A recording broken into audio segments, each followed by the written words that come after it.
আমরা এখন আছি হচ্ছে সানির বালুর টালে। তো এন সানি কালকে গুপ্তধন লুকায় রাখছে, তো রোমানের গাড়ি বন্ধ হয়ে গেছে। তো আমরা এই বিপদে পড়ে এখন সানিকে নিয়ে এখানে গুপ্তধন খুঁজতে আসছি। 100 মিলির মতো তেল আছে, বাপের এতগুলো রাখছে, বাপের একদম মাই দিব মানে এটা কেউ না দেয় গোপনে রেখে দিছিলাম। আরে তুই ভাইবি বলো কোথায় রাখছস?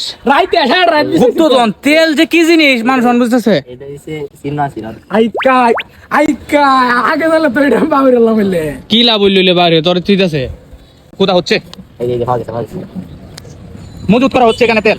আই সব না কি চালাক আর কি বুদ্ধি আই সর্বনা শূন্য এটা শূন্য। অন্য তাইলে আই রে আই আমার মোবাইলটা ওকে। পানি মনে হয় না রে, এই যে বুরুস নে নে ওকে। মোবাইলটা বন্ধ দেই তেল আনি দে আমারে নে তো আমরা সফল হয়েছি, এখন আমরা বাড়িতে যেতে পারবো, গাড়ি বন্ধ হয়েছে ঠিক আছে। তো আইনারা যে যেন তেল হয় বাইন মাটির তেলে মজুত করবাই সানির মতো। না তোর ইয়াপুর আপনারা তো মনে করবেন যে না আমি যাওয়া এটা তেল না, এটা আসলে তেল আছে। তেল তেল তেল এই যে গাড়ি ডোয়ানো হইতেছে। অন্য ই